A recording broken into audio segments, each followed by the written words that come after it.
back to Speaking with Confidence, the podcast that helps you build the soft skills that lead to real results: communication, storytelling, public speaking, and showing up with confidence in every conversation that counts. I'm Tim Newman, a recovering college professor turned communication coach, and I'm thrilled to guide you on a journey to becoming a powerful communicator. Make sure you hit the subscribe button so you never miss an episode. In other episodes, I mentioned that when I stopped trying to be perfect, I started sounding more like myself. The same thing happened in terms of confidence. When I stopped trying to be perfect, I started feeling confident. Now understand, that shift didn't come from a big breakthrough. It came from learning a few simple principles that helped me stop overthinking and start trusting myself. Studies show that improv practices can actually lower social stress and free up mental energy, making it easier to trust your instincts and respond in the moment. Improv training is used by people from all backgrounds to build real confidence, not just on stage, but in everyday conversations. Today, I'm sharing 3 improv-inspired confidence hacks verified by psychology research. These aren't about pretending to be confident. They're about unlocking the confidence you already have and using it when you need it most. We'll start with a conversation hack that can cut social stress in half and help you handle any interaction with ease. One of the most effective techniques for keeping conversations alive is the yes and power move from improv. This simple shift is about accepting what someone says and then adding to it, which instantly makes any interaction more dynamic. Instead of worrying about saying the wrong thing or freezing up, you focus on building momentum together. It's kind of like a toned-down version of the TV show Whose Line Is It Anyway? So if someone remarks, "This room feels like a freezer," you might reply, "Yeah, and we should start handing out jackets with the agenda." The conversation doesn't stall, and it keeps rolling, and both people feel more engaged. The yes and approach works because it changes your role from gatekeeper to collaborator. And research shows that accepting and contributing ideas rather than evaluating frees up brain power for genuine connection. When you're not stuck on editing yourself or searching for the perfect words, you can actually listen and respond in real time. And that's why so many improv actors and communicators rely on this principle to stay present and connected. Here's a great example, and it comes from author and speaker Christine Michelle Carter, who used improv to overcome her own perfectionism. During a session, her teacher reminded her, "Practice isn't about being perfect. It just makes your worst better." And for a bit of context here, according to her website, her live event speaking fee is between $30,000 and $50,000. And I hope that gets your attention. That's what yes and does for conversations.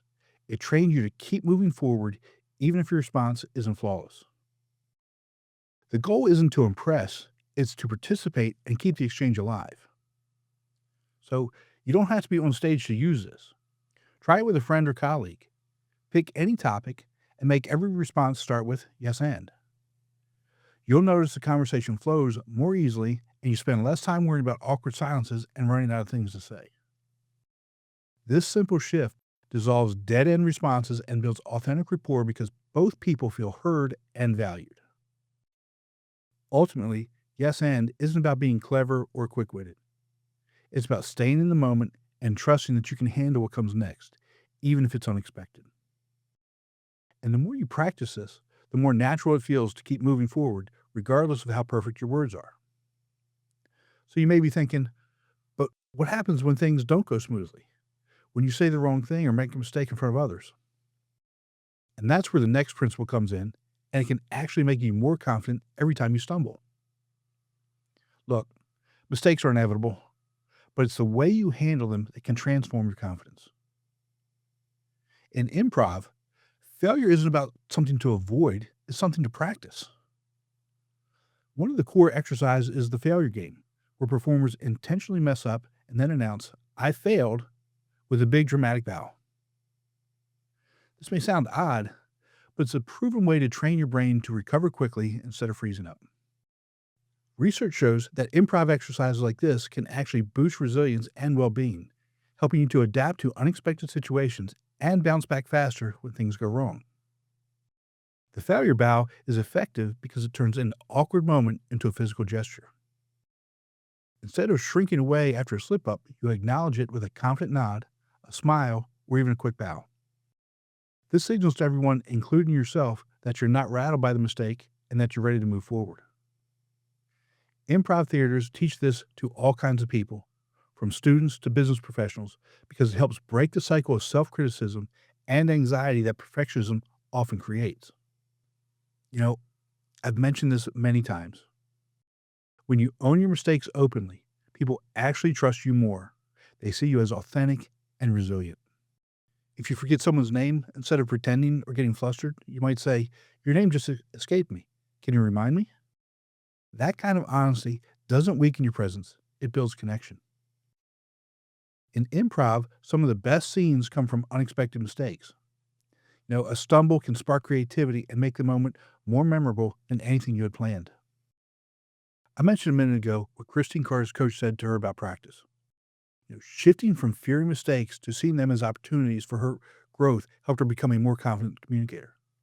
Stomping Ground Comedy's workshops have shown that even in high-pressure corporate environments, practicing with intentional mistakes can turn anxiety into playful confidence.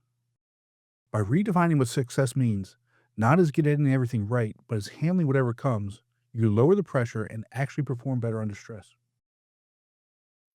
Conversations become easier, and you start to feel more at ease, even when things don't go perfectly. This mindset is a foundation for building real confidence. Of course, even with this approach, nerves can still get the best of you, especially when all eyes are on you. And that's where a simple grounding technique used by actors can make a big difference, help you stay calm and focused when your mind wants to race ahead. Actors rely on a simple technique called the 10-second grounding trick. It's a quick sensory check in that immediately centers your attention and breaks a cycle of anxious thoughts. The most common version is the 5 senses method, adapted from improv warm-ups. Here, performers pause and quietly name 5 things they can see, 4 they can touch, 3 that they can hear, 2 that they can smell, and 1 that they can taste. This active scan draws your mind away from spiraling worries back into the present moment. Improv classes teach exercises like this to help students manage stage fright and fill awkward silences, because it's hard to overthink when you're focused on your surroundings.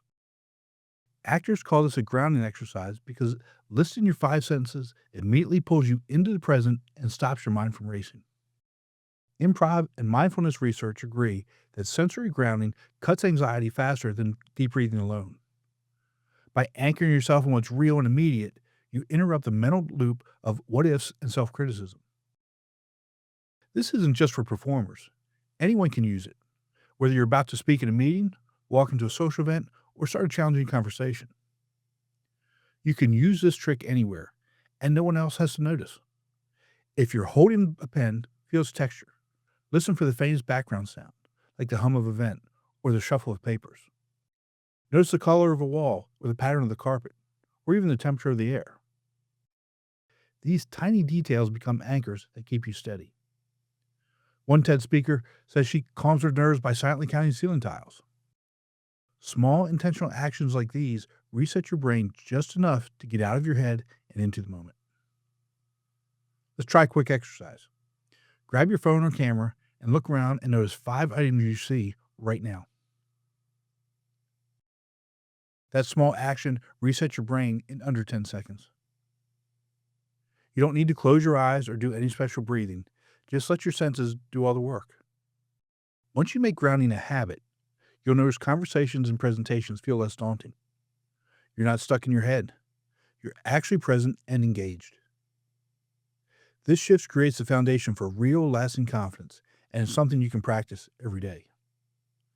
Remember, confidence grows when you put these techniques into action, not just think about them. So choose one hack.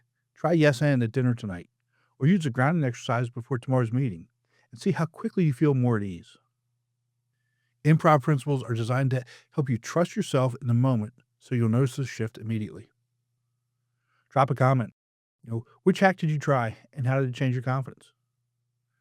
Remember, confidence isn't about perfection. It's about showing up and staying engaged even when things get messy. That's the improv mindset, and it works far beyond the stage. Again, we're looking for progress, not perfection. That's all for today. Be sure to visit speakingwithconfidencepodcast.com to get your free ebook the top 21 challenges for public speakers and how to overcome them. You can also register for the Formula for Public Speaking course. Always remember, your voice has the power to change the world. We'll talk to you next time.